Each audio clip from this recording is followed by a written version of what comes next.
Daniela Parra, hija del actor condenado con una doble condena, Héctor Parra. Daniela Parra habló. Daniela Parra dice que ella no eligió ser famosa, que no eligió ser mediática, que tristemente nosotros la conocimos por una historia que no tiene que ver con ella de manera directa, que ella simplemente es la hija de la persona que está pagando esta doble condena.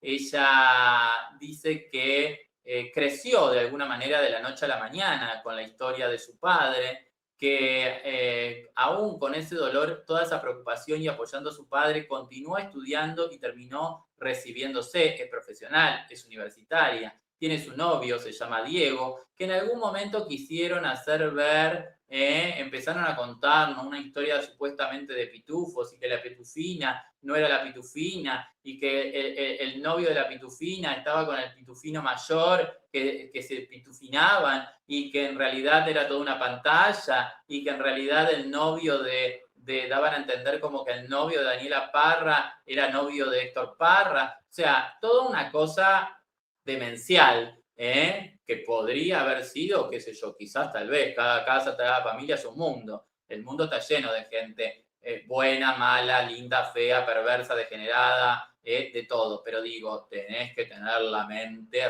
repodrida para inventar algo así. Porque si la cosa es verdad, le estás transmitiendo una verdad. Pero inventar, crear esa historia, tenés que tener la mente recontra repodrida. Lo cierto es que en toda esta situación ella habla en la actualidad y dice que tiene como ganas en algún punto de alejarse un poco, que como que tuvo mucha exposición, como que querría tener un perfil más bajo. Les voy a decir exactamente qué es lo que dijo. Me conocieron por una historia que no era la mía, pero hoy te quiero contar quién soy. Hace 5 años pasó algo que cambió mi vida por completo y muchos de ustedes llegaron aquí por eso y lo entiendo. Lo agradezco y sí, es parte de mi historia. Sigo aquí, sigo presente, sigo luchando, sigo acompañando. Eso no va a cambiar. Pero la verdad, en el proceso me fui haciendo chiquito. Esto es una de las partes que ella relata, cuenta, narra y externa y continúa.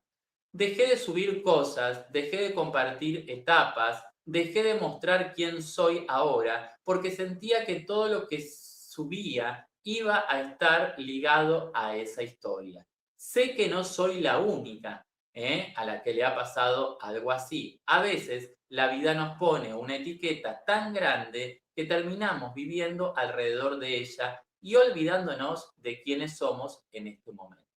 Estas son algunas de las cosas que expresa Daniela Parra de lo vivido. Quiero agradecer, mientras les voy a poner en pantalla qué es lo que dijo la propia Daniela Parra, a nada más y nada menos que Griselda, que nos está viendo desde Houston.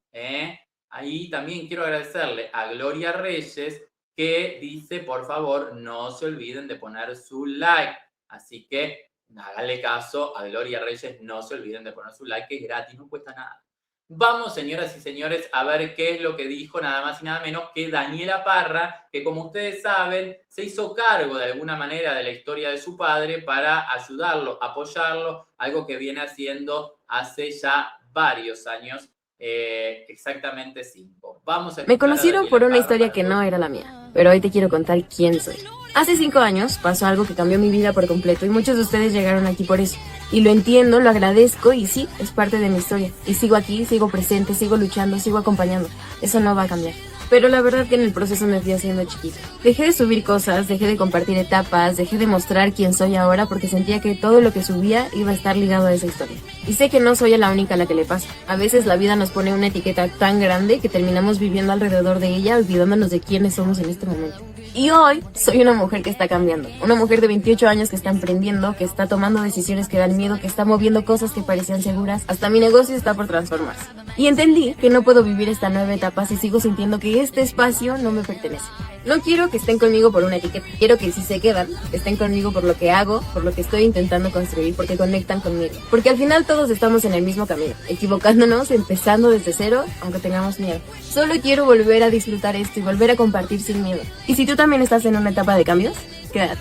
Y si te quedas a ver lo que viene, gracias. Bueno, seguramente está en un nuevo proyecto Daniela Parra, por eso está haciendo este anuncio con musiquita de fondo que seguramente después nos va a bloquear YouTube porque no quiere que tengamos ni la mínima música que empieza con el derecho de autor y todo eso que ustedes ya saben. Dicho esto, señoras y señores, vamos a dar una vuelta de página y nos sorprende la información que le tenemos que dar porque en las últimas horas se supo que José Manuel Figueroa, hijo de Joan Sebastián y medio hermano de Julián Figueroa, demandaría a nada más y nada menos que Imelda Garza Tuñón en una segunda demanda. Y esta segunda demanda tiene que ver con el hijo de Imelda y Julián Figueroa. Aparentemente no se sabe si lo planteó en dos demandas distintas o dentro de la demanda que le hizo por daño moral por haber dicho aparentemente Imelda Garza Tuñón que José Manuel Figueroa habría abusado de su hermano Julián Figueroa. Dice que le pide a la justicia que intervengan por su sobrino, porque el hijo de Imelda Garza Tuñón y Julián Figueroa es su sobrino y que él está preocupado a ver qué tipo de trato recibe, si está cuidado, si no está cuidado, sobre todo después de la denuncia que hizo en su momento Maribel Guardia, donde decía, llegué a una situación que no hubiera querido, pero el niño está en riesgo, la madre no puede con su propia vida, se droga, es alcohólica, choca la camioneta, le doy 20.000 pesos para sus chicles, no le alcanza, se acuesta con varios hombres en una cama. ¿Recuerdan ustedes todo eso que decía Maribel Guardia? Entonces, a partir de que se filtró un audio donde Imelda Garza Tuñón señalaba de manera directa a José Manuel Figueroa como de abusador, como una especie de viola, y que supuestamente la víctima había sido su propio medio hermano, es una acusación y un señalamiento grave, grandísimo, porque además no está Julián Figueroa para decir esto fue así o no fue así. Con lo cual, si Imelda no tiene pruebas, va a ser un dolor de cabeza para Imelda eso, porque ya le presentó una demanda por 5 millones de pesos, que además les digo me parece poco, porque con la mancha que le hizo, yo creo que 5 millones ni 20 millones te saca la mancha y la duda, porque hay gente que no va a creer, pero hay gente que va a creer, y aunque no sea así, va a creer. Entonces es como muy fuerte. Ahora aparentemente parece ser que dentro de la misma demanda, o no se sabe si demanda aparte, va a pedir que haya especial atención con respecto a la vida y a la crianza del hijo de Julián Figueroa y Imelda Garza Tuñón. Tremendo el tema no para. Dicho esto, señoras y señores, vamos a dar una vuelta de página. ¿Y de qué les voy a hablar? Les voy a hablar nada más y nada menos que de Lupita Jones. ¿Por qué? Porque Lupita Jones arremete contra nada más y nada menos que la producción de La Casa de los Famosos, donde ella estuvo presente y fue una de las eliminadas, diciendo que se sintió humillada. Esa es la palabra que usa. Ella estuvo en la última eliminación, en la segunda semana, se hizo presente en el foro y no tuvo reparo de decir, bueno, le preguntaron como lo mejor y lo peor. Y en un momento dado lo que ella dice es que literalmente se sintió humillada, ¿ok? Pero miren, más allá de la información que yo les puedo dar como periodista y comunicador, vamos a la fuente, porque aquí la información está verificada y es la propia Lupita Jones quien nos cuenta. Bueno, no sé qué tan bien me voy a ver al decir esto, pero me sentí muy humillada, la verdad, con ese resultado y el que me hayan dejado al final con Oriana ahí. Entiendo que para el show era el rating, entiendo que para el show era la atención más grande que podía tener esa placa, pero para mí sí fue humillante el sentir una persona como tú no puede seguir, ¿sabes? Y al contrario, aplaudimos la vulgaridad, la violencia y la grosería para que continúe dentro de la casa. Bueno, me quedo con la boca abierta de que seas tan sincero. Bueno, Así, señoras y señores, es lo que dice, sin pelos en la lengua, Lupita Jones, ex Miss Universo, recuerden, año 1991, en la época de Gortari, si mal no recuerdo, que dicen que fue él quien compró de alguna manera la corona de Lupita Jones. Eso por lo menos siempre se rumoró, nunca se pudo comprobar, pero ya sabemos que los certámenes tristemente no son muy santos, en el sentido de que por dinero dicen que baila el perro. Próximo tema, nada más y nada menos que Laura Zapata. ¿Por qué? Porque aparentemente Laura Zapata no resiste un archivo.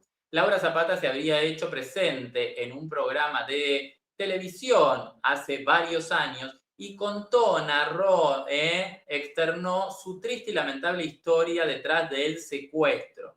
Pero posteriormente ha ido cambiando aparentemente el discurso, porque Laura Zapata dijo en el último tiempo que nunca se pagó un peso por el rescate de ellas.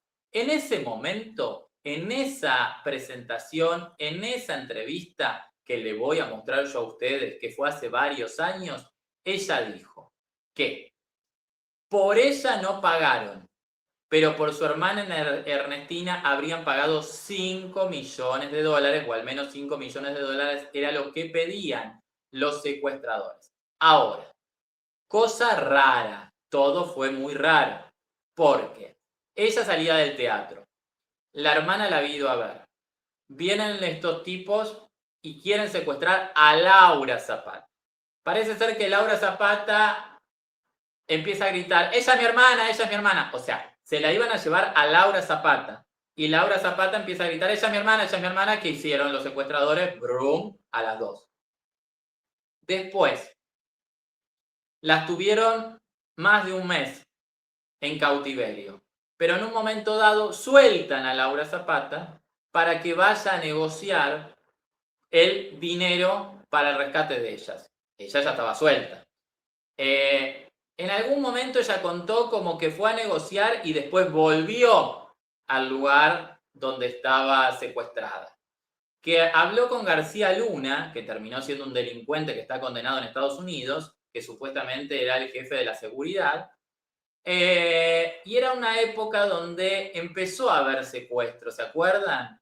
Que algunos dijeron que era como una especie de experimento. Aquí nosotros tuvimos a la periodista Guadalupe Lizarraga, que ella habla de esos secuestros que supuestamente estaban como preparados, inventados,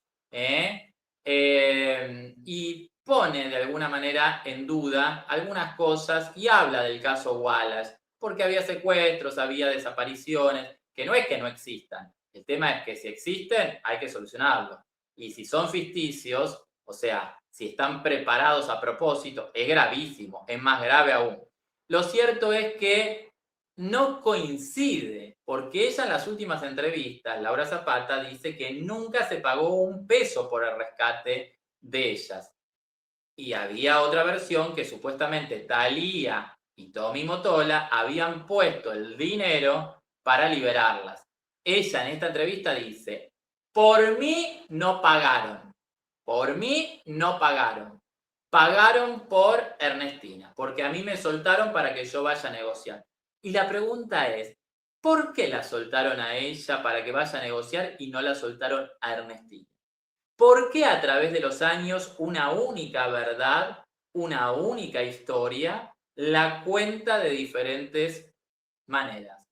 ¿Nos mintió antes o nos miente ahora? ¿Pagaron por el rescate o no pagaron por el rescate? Vamos a escuchar lo que decía hace algunos ayeres, hace algunos años. O sea, yo no puedo creer que Thalía pague por una hermana y por la otra, ¿no? No, pero es que no, por mí no pagó ni un centavo, porque como no entendían que qué pasaba con los $5 millones que querían, además dólares, ¿no? Entonces dijeron, bueno, pues ¿quién se va? Pues a ver, Laura, váyase usted, porque además yo los enfrentaba constantemente, ¿no? Ante ellos. Digo, yo no sé si esto lo llegaste a hablar con Thalía y con el resto de tus hermanas. Ahora sí que ya de chisme de café, pero me parece un asunto, porque yo sí creo que este tipo de eventos como una enfermedad o un secuestro,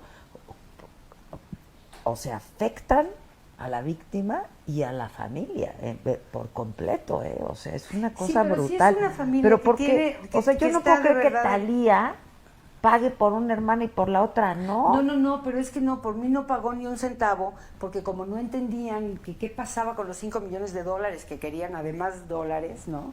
Entonces dijeron, bueno, pues ¿quién se va? Pues a ver, Laura, váyase usted, porque además yo los enfrentaba constantemente, ¿no? Ante ellos. Y me soltaron a mí, pero a mí cuando me soltaron, pues no pagaron ni un centavo de rescate. Yo podía haber salido de ahí y decir, a ver, yo agarro a mis Entonces hijitos. tú saliste primero. Yo salí primero, a negociar la vida de ella. Wow. Yo fui en este evento víctima y negociadora. Y la verdad no sabes qué es peor, si ser la víctima y estar en cautiverio, o si estar negociando la vida, que en ese momento de alguien que amas y que el cuate te dice, yo estaba jurado y ahorita que ya no estoy jurado me voy a emborrachar y ahorita que llegue a la casa le voy a dar un balazo y le voy a volar la tapa de los sesos y tú vas a oír porque tú no me has conseguido mi dinero, ¿no? ¡Wow! Una cosa muy fuerte. Entonces por mí no pagaron ni un centavo, yo salí a ver qué hacía. Y cuando fui a la Agencia Federal de Investigaciones a la mañana siguiente con Genaro García Luna, que era el director de... ¿Ya vieron la serie del Chapo? De la AFI. Ahí sale. Sí. Genaro. Entonces me empezó a hacer como, Sol, como ¿no? el cuadrito ¿no? El cuadrito de colores. Es que yo necesito conseguir su dinero. Ah, sí, señor, está bien. ¿Cuánto quedó? Bueno, querían 5, pero pues quedé en 3 millones de dólares. Ah, está bien. ¿Y qué va a hacer? ¿Tiene usted los 3 millones de dólares? No, pues no los tengo. ¿Qué va a hacer? No, pues voy a vender mi casa, la casa de Ernestina, el rancho de ella, y yo tengo no sé qué. Ah, ¿y luego dónde va a vivir? Bueno, los voy a pedir prestado, ya sabes, los sueños, ¿no? Ah, pues, ¿y cómo les va a pagar? Entonces, pasaron como unas 10 o 12 horas de este ejercicio y al final le dije, entendí, porque yo salí con un poco del toque de Estocolmo, ¿no? Y cuando después de 10, 12 horas de platicar le dije, entendí perfectamente bien que son unos delincuentes y estoy a sus órdenes y voy a trabajar con ustedes para agarrarlos. Y entonces ya empezó ahí la negociación, pasaron como 17 días de negociación. O sea, ya se quedó todavía 17 Sí, días. más o menos, sí. Qué fuerte. Y bueno, pues afortunadamente la saqué y ya. Y después de eso ya fue una serie de fracturas porque cada quien, pues pasa su evento con la filosofía y con su ser y con lo que es, y después ella hizo un libro, un pasquín, que digo yo, y quería hacer algún escándalo para vender el pasquín, y la persona que la estaba ayudando le dijo, oye, pues hay que decir que Laura Zapata es una de las secuestradoras, o sea, la que organizó, la que planeó el secuestro, ¿no? Y entonces, bueno, pues después de una cosa de esas, las cosas se fracturan para siempre, ¿no? Ya, o sea, ¡ay, qué tal! Sí, haznos reír, el Víctor. No. Bueno, así de esta manera Laura Zapata contaba su vivencia ante ese terrible secuestro que sufrió con su hermana Ernestina y cómo ella le salvó la vida a su hermana porque fue ella la que salió y la que fue a negociar con García Luna y que por ella se salvó su hermana y que por ella no pagaron un peso, que si pagaron, pagaron por la libertad de Ernestina. Pero yo recuerdo entrevistas posteriores que Laura Zapata asegura que nunca pagaron rescate. Entonces, ¿pagaron rescate o no pagaron rescate? ¿Pagaron rescate por una o no pagaron rescate por ninguna? ¿O pagaron rescate por las dos? ¿Cuándo nos mintió Laura Zapata? ¿Nos mintió en aquel momento? ¿Nos mintió ahora? ¿Cuándo nos mintió? Porque la historia es una. La verdad es una. ¿Por qué la cuenta de diferentes maneras y tan disímil? No es lo mismo que hayan pagado que no hayan pagado, aunque hayan pagado por una, según dice Laura Zapata. Vamos, señoras y señores, a dar una vuelta de página y ¿de qué les voy a hablar? Les voy a hablar nada más y nada menos que de Cazzu. ¿Por qué? Porque Julieta Cazzu, la ex de Cristian Nodal y madre de su hija, estuvo en un show en Buenos Aires que brindó y viajó desde la Ciudad de México a Buenos Aires, Argentina, una reportera del programa El Gordo y la Flaca para hacerle una entrevista en exclusiva. Esa entrevista tardaba en salir, se dijo que no la iban a sacar, que le hicieron cortar un pedazo, que aparentemente había llamado a alguien para que no saliera la entrevista. Después dijeron que bueno, que la entrevista iba a salir, pero que no iban a sacar todo, que le iban a dictar. Se ve que había por ahí algún tema que a alguien le molestaba o tenía temor de que Julieta Casu cuente y estaban ahí como muy atentos. Finalmente la entrevista salió. Vamos a ver pequeños fragmentos de la entrevista que fue muy extensa y ustedes la pueden ver a través del Gordo y la Flaca. Y vamos a escuchar qué es lo que dice Julieta Casu, porque Julieta Casu dice, entre otras cosas, que el problema no fue el hombre que se enamoró, sino el abandono que generó, haciendo alusión a que él, de alguna manera, abandonó a la hija. No hace referencia a ella, sino que a la criatura que aparentemente el padre no la estaría viendo. Vamos a ver qué es y a escuchar qué es lo que dijo. Creo que cuando empezás a formar tus ideas de hace tanto tiempo y te informás y escuchás alrededor, escuchás y ves lo que al otro le está representando, vas tomando dimensión de la importancia de tu verdad para otras personas. Yo siempre digo que las cosas que digo no las digo por mí. Las cosas que no digo son las que hago por mí o por mi hija, en realidad. Pero las cosas que digo son las que creo necesarias en los momentos adecuados. Me puedo equivocar, pero lo hago desde un lugar siempre colectivo, nunca personal del todo. Cuando siento que hace falta, digo algo, trato de que sea lo más prudente y lo más exacto y ya está. Pero tu discurso, como lo mencionas, siempre es un punto de aparte. A mí me pasan un montón de cosas, como a todo el mundo les pasa. Y por el otro lado, yo lo decía hace poco en mi texto, como que es como una pantalla dividida, ¿viste? Lo que la gente ve y lo que después va pasando como en todo el día. Tu hija, el texto que escribiste, ¿hoy te arrepientes de ese texto? ¿Dices, lo escribí o sigues diciendo? No, para nada. No, yo me arrepiento de muy pocas cosas que he hecho en mi vida. La paz que siento en este momento. Como no hay algo que verdaderamente a mí me dé una taquicardia, me ponga nervioso. Así, de esa manera, Julieta Casu, en entrevista para El Gordo y la Flaca, habla de todo un poco y hace referencia a ese hombre que se enamoró y dijo, el problema no es que él se haya enamorado de otra, se irá con otra, el problema es el abandono. Yo creo que cuando habla del abandono, no habla del abandono que le hizo solamente a ella, siendo que estaba recién, que había parido y que estaba amamantando, sino del abandono posterior que supuestamente le hizo a su propia hija, a su sangre, Cristian Nodal.